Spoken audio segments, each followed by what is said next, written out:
मुख्यमंत्री सुखविंदर सिंह सुक्खू भले ही दिल्ली में स्वास्थ्य लाभ ले रहे हों, लेकिन उनकी गैर मौजूदगी में उनकी ही सरकार की सेहत पर असर पड़ना शुरू हो गया है।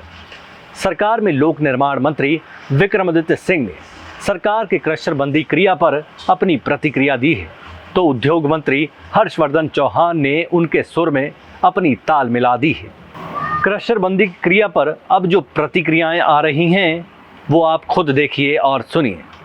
सबसे पहले विक्रमादित्य सिंह का अंदाजे बयान देखिए। नहीं पढ़ रहा है, बिल्कुल पढ़ रहा है। ये मैं ये कह सकता हूँ, ऑन रिकॉर्ड कह रहा हूँ कि जो हमारे खास करके ब्यास नदी पे जो क्रशर बंद हुए हैं उससे नुकसान हो रहा है और लगातार इसकी डिमांड प्रदेश की जनता भी कर रही है, ठेकेदार भी कर रहे हैं कि वो खुलने चाहिए और इस पे कार्रवाई सरकार ने की है, अच्छी बात है, मगर इसको साइंटिफिक तरीके से ये कार्य हो ताकि जो क्रशर से नुकसान हुआ है, वैसे तो क्रशर से नुकसान होता नहीं है, नुकसान जो हुआ था वो इलीगल माइनिंग से हुआ था। इलीगल माइनिंग और क्रशर चलाना ये दोनों बहुत अलग चीज़ें हैं, इसलिए मगर फिर भी सरकार ने निर्णय लिया है, बहुत अच्छी बात है। जल्द से जल्द इन क्रशर्स को फिर से खोला जाएगा, मगर इस चीज़ का ध्यान रखा जाएगा कि इलीगल माइनिंग प्रदेश के अंदर भविष्य में ना हो। दरअसल जब प्रेस कॉन्फ्रेंस में उनसे क्रशर बंदी की वजह से लोक निर्माण विभाग को हो रहे नुकसान के बारे में पूछा गया तो उन्होंने साफ कहा कि बिल्कुल असर पड़ रहा है और ये भी जोड़ दिया कि मैं ऑन द रिकॉर्ड कह रहा हूँ कि ब्यास नदी पर जो क्रशर बंद हुए हैं उससे नुकसान हो रहा है।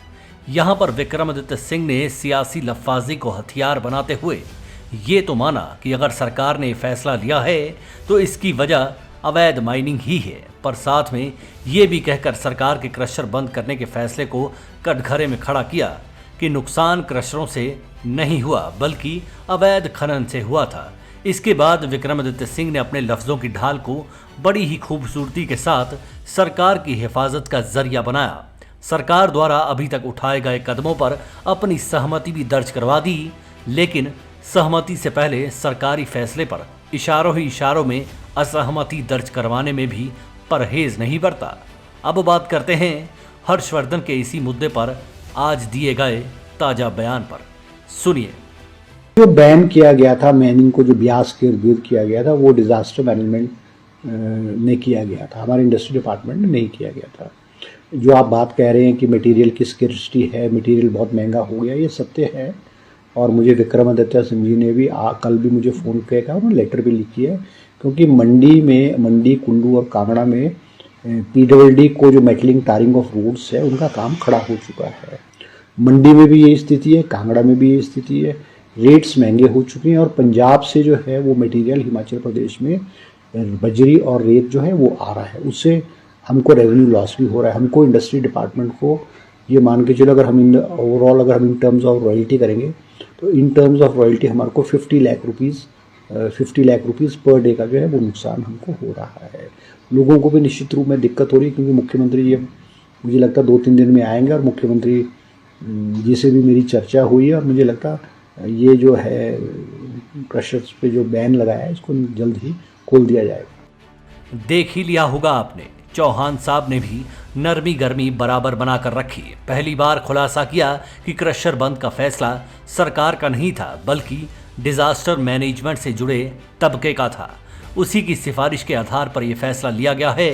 क्रशर बंदी के मसले पर अब सरकार में बैठे 2 मंत्री ही सरकार के फैसले को क्रश करने पर काम करते नजर आ रहे हैं। सवाल उठता है कि अगर यह फैसला डिजास्टर मैनेजमेंट प्रबंधन की तरफ से हुआ था तो आज तक सरकार ये क्यों कहती रही है कि ये फैसला उसका है? क्यों पहले डिजास्टर मैनेजमेंट का जिक्र नहीं किया गया? क्या वजह है कि अब पॉलिटिकल मैनेजमेंट की नौबत आ रही है?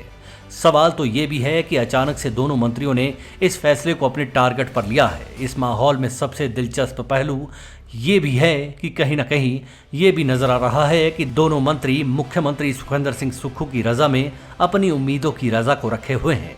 अगर ऐसा ही है तो उस फैसले को भी अब क्यों टारगेट किया जा रहा है जो आपदा काल के दौरान लिया गया था? कुदरती आपदा के बाद क्या किसी सियासी आपदा के आसार भी बन रहे हैं? ये एक बड़ा सवाल है। क्या सरकार के भीतर ही प्रेशर पॉलिटिक्स का आगाज हो चुका है? क्योंकि दोनों मंत्रियों के बयानों में एक बात बिल्कुल साफ नजर आ रही है कि दोनों को ही अपने अपने विभागों में नुकसान का अंदेशा सता रहा है। विक्रमादित्य सिंह की मजबूरी ये है कि उनके पास विभाग भी ऐसा है जिसकी जमीन भी रेत बजरी के बिना मजबूत नहीं हो सकती।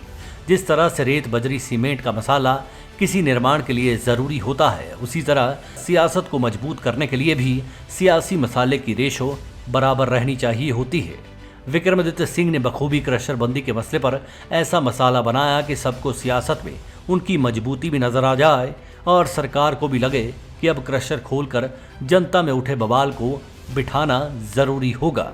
ये पहली बार हुआ कि सरकार के फैसले पर विक्रमादित्य सिंह सामने आए हैं, जबकि संगठन जैसे मसलों पर उनकी माता प्रतिभा सिंह पहले काफी दिनों से सरकार को घेरती नजर आ रही हैं। रही बात हर्षवर्धन की, तो उन्होंने अपने बयान में ही माना है कि क्रशर बंदी से सरकार को रोजाना 50 लाख रुपए से ज्यादा का नुकसान हो रहा है।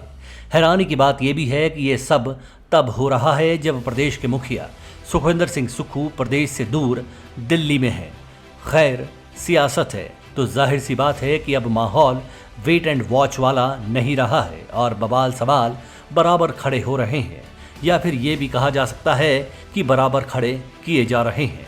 हाल फिलहाल भले ही असली क्रशर बंद नजर आ रहे हैं, लेकिन सियासी चश्मे से देखें तो सरकारी घराट में मंत्रिमंडल की दो गिट्टियां फंसना तो शुरू हो ही चुकी हैं। Manish Kaul, black and white news.